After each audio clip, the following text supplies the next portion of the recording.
akan baca buku-buku riset. Tapi Bapak keliru dan sesat ketika Bapak mendidik anak meninggalkan Al-Quran. Allah mengabadikan satu surah untuk kita orang Islam, metode dan tata cara yang tepat dalam mendidik anak. Surah apa Ustadz? Ada yang tahu? Ada yang tahu? Coba saya kasih hadiah. Ayo angkat tangan. Siapa yang tahu? Saya kasih hadiah. Siapa? Ayo mana? Ya.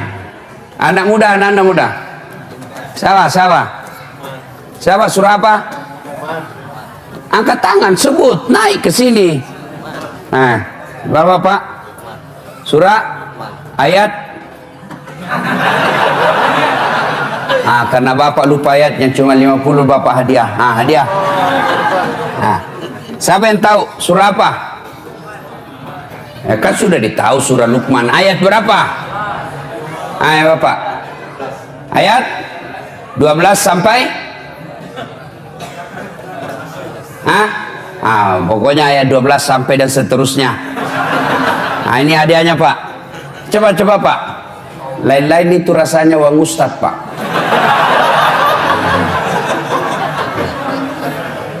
Ya. Tapi ada anak muda yang bisa? Ya, ada. Surah berapa? Luqman ayat 12 sampai? Kau bukalah. Supaya Bapak berhenti penasaran, buka nanti. Mulai dari surah Luqman ayat 12 dan seterusnya. Bagaimana Al-Quran mendidik anak?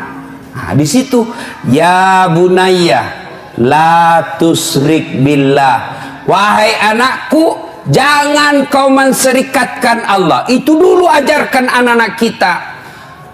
Bagaimana cara mendidik anak yang masih kecil, usia 2 tahun, 3 tahun? Bagaimana cara mendidik anak? Biasanya anak-anak kita senang dengan lagu, maka perkenalkan agama tauhid dengan lagu-lagu. Dengan lagu apa? Lagunya Umi Rama. Katakan Tuhan itu satu, itu lagunya Umi Rama. Kasih lagu-lagu yang Islami. Topi saya bundar, bundar topi saya.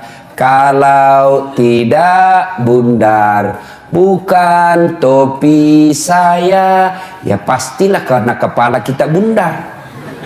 Gantilah itu lagu. Tuhan saya Allah, Allah Tuhan saya. Kalau bukan Allah, bukan Tuhan saya. Itu akidah. Banyak Tuhan. Ada Tuhan Siddhartha Gautama, ada Tuhan San Buddha, ada Tuhan Yesus Kristus. Tapi kita orang Islam, Tuhan kita Allah. Tuhan yang saya sebut tadi bukan Tuhan orang Islam. Tuhan kita Allah. Siapa itu Allah? Pencipta alam semesta. Jelas. Ibu-ibu dulu kan bagus-bagus lagunya mendidik anak. Masuk bulan Maulid seperti ini, dia lagu-lagu Maulid. Pada zaman dahulu kala, pada zaman jahiliyah, lahirlah seorang Rasul yang terakhir dan mulia. Anaknya bertanya, siapa ya mak? Nabi terakhir mak. Lanjut laginya, Nabi Muhammad namanya. Terus siapa nama ibunya mak? Siti Aminah ibunya. Bapaknya siapa mak? Abdullah nama ayahnya. Di mana tinggal? Di Dumai atau Bengkalis? Madinah tempat tinggalnya. Oh gitu ya mak. Terus gimana lagi dong mak? Setelah dewasa diangkat menjadi rasul. Siapa yang angkat mak? Vice President atau security? Oleh Allah yang kuasa. Allah itu siapa mak? Pencipta alam semesta. Itu dulu tuh ibu-ibu dulu. Masuk lagi bulan Rajab, bulan Isra Mi'raj, lagu lagi. 27 Rajab Nabi Muhammad diisrakan dari Masjidil Haram ke Masjidil Aqsa. Tuh ibu-ibu lagu dulu. Begitu suaminya sakit-sakit dan tua-tua, dibelai-belai rambutnya sambil menyanyi lagi, bila Israel.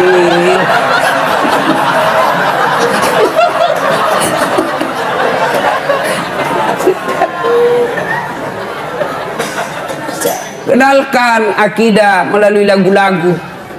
Apa salah lagu-lagu? Enggak, ini adik-adik nih. Banyak juga ini yang baru belajar agama 3 bulan, itu pun kelas Google. Lagu haram, sesat. Kenapa sesat, Dek? Tidak ada pasangan Nabi. Siapa bilang? Nabi ketika hijrah dari Makkah ke Madinah, sampai di Madinah kan disambut dengan lagu. Tala al-badru alaina min saniyatil wada. Itu kan lagu. Jadi lagu itu tergantung redaksinya. Kalau lagu maksiat ya haram, kalau lagu-lagu dakwah ya boleh dong. Saya zaman kecil kan lagu-lagunya merah masih hafal-hafal Pak. Ewit GAD. Mungkin Tuhan mulai bosan melihat tingkah kita yang selalu salah dan bangga dengan dosa-dosa. Bangga dengan dosa-dosa. Coba. Itu lagu-lagu dulu. Dari pintu ke pintu. Pengamen.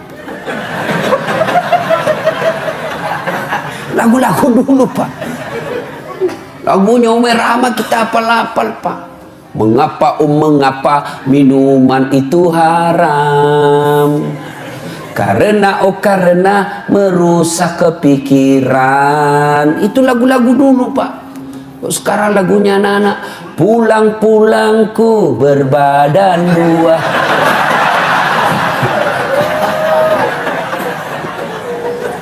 Ya, Bapak saudara-saudara sekalian, nah mendidik anak kita, didiklah dengan akidah, sampaikan pendidikan akidah, mendidiknya. Nah, yang ketiga, memberi makan. Tugas suami lebih fokus kepada mencari nafkah. Tugas istri lebih utama kepada mendidik. Kenapa? Karena istri lebih banyak tinggal di rumah ketimbang suami. Suami lebih banyak di luar, istri lebih banyak di dalam. Apa tidak boleh istri cari nafkah? Boleh, tapi tujuan utamamu, tugas utamamu adalah mendidik anak. Tugas utama laki-laki cari nafkah. Karena cari nafkah lebih banyak di luar, maka tanggung jawab lebih utama mendidik anak kepada istri. Maka prestasi istri bukan menjadi ketua partai. Prestasi istri bukan sekadar menjadi ketua DPR, tapi prestasi istri yang terbesar dan sangat mulia adalah ketika anaknya dilahirkan menjadi anak-anak yang soleh dan soleha. Kenapa negara kita hancur seperti ini? Pilih lagi pejabat bikin gaduh. Kenapa? Salah satu sebabnya karena orang tua gagal mendidik anaknya. Coba kalau orang tua semua berhasil mendidik anaknya, maka dia akan mendapat anak-anak yang soleh dan soleha, anak yang taat beragama, akhirnya jadi pejabat yang taat beragama. Ibu bapak saudara-saudara sekalian yang saya hormati, memiliki keluarga yang dirindukan oleh surga tentu harus berpedoman kepada Al-Quran.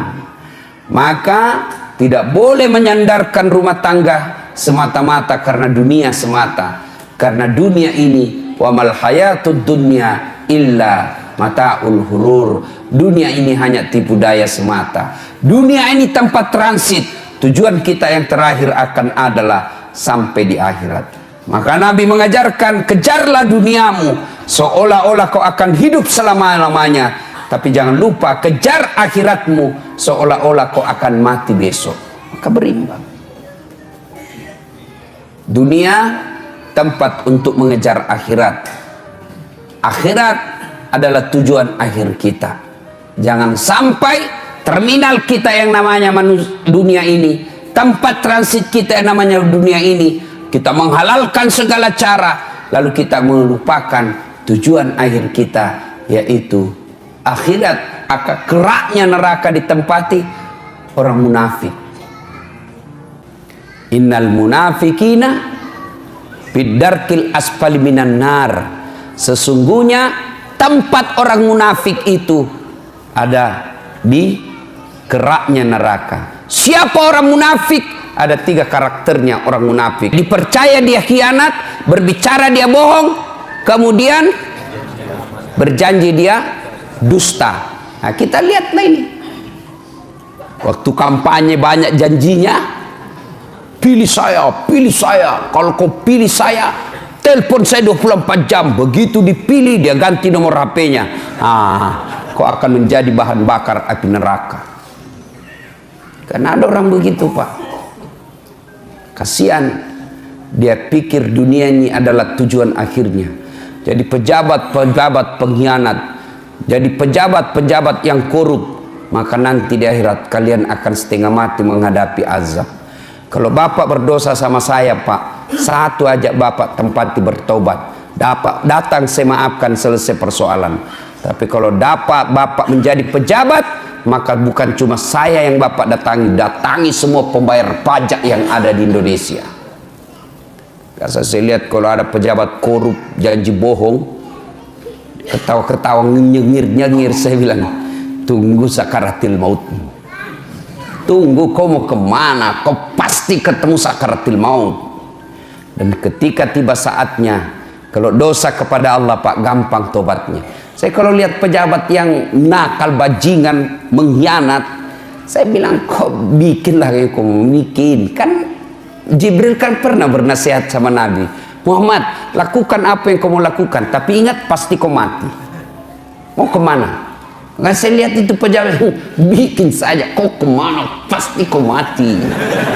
Itu aja harapan kita, Pak, didoakan dia cepat mati. Tidak usah kita ribut-ribut. Kau mau kemana, Pak?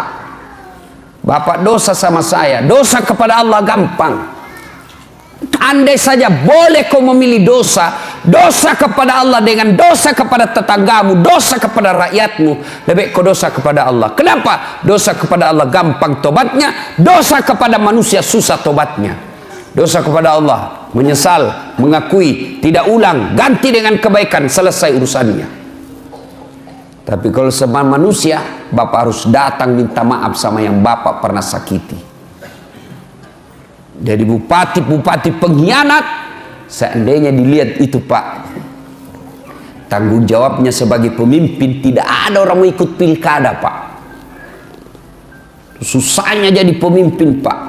Di satu kabupaten ada yang menjual khamar dan orang pejabat tahu, maka semua dosa-dosa di situ dia tanggung itu pejabat. Kalau dosa kepada Allah gampang, tapi kalau dosa kepada manusia, Bapak harus datang kepada seluruh rakyat minta maaf. Bukan cuma itu, kalau berkaitan dengan uang negara yang kau salah gunakan, kembalikan itu uang. Selama uang hasil jarahan itu kau ambil, selama itu tobatmu tidak diterima Allah. Dan pada saatnya nanti tiba, kita diadili, disuruh pikul itu mereka yang pernah mencuri uang negara. Misalnya pernah korupsi 2 miliar, disuruh pikul itu, Pak, 2 miliar. Kita lewat, ternyata rumahnya mewah, hasil rampok. 2 miliar, dia bilang sama siswaku, sedikit itu 2 miliar Ustaz, dikantongi aja kalau dolar Singapura. Saya aku bayangkan dolar Singapura, memang aku bisa kantongi 2 miliar dolar Singapura, tapi uang koin, tapi situ uang koin 2 miliar, berapa karung kau pikul cilaka. Nah, ibu bapak, saudara-saudara sekalian, semoga Allah Subhanahu wa taala menjadikan kita penghuni surga, surga di dunia dan insya Allah surga di akhirat. Inilah tausiah kita, mudah-mudahan ada manfaat. Terima kasih kepada panitia yang telah berupaya mendatangkan saya berkomunikasi secara kontinu dan tidak henti-hentinya agar saya bisa datang ke tempat ini sehingga saya bisa bertemu dengan Bapak Ibu sekalian. Alhamdulillah senang bisa berjumpa dengan bapak-bapak. Cuma kadang-kala yang membuat saya agak tidak enak mendengarnya. Kalau begitu dilihat, dia bilang, ternyata aslinya kecil. Bilang aslinya gagah. Mudah-mudahan ada manfaat. Sebelum kita akhiri, mari kita berdoa pada Allah Subhanahu wa taala. Mohon izin mengirimkan suratul Fatihah kepada Rasulullah Muhammad sallallahu alaihi wasallam, khasiat dan keutamannya. Mohon keikhlasan untuk almarhum bapak saya. Ila hadratin Nabi Mustafa Muhammad sallallahu alaihi wasallam, summa hususil ruhil almarhum Abdul Latif bin Syapo. Al-Fatihah. Auzubillahi minasyaitonir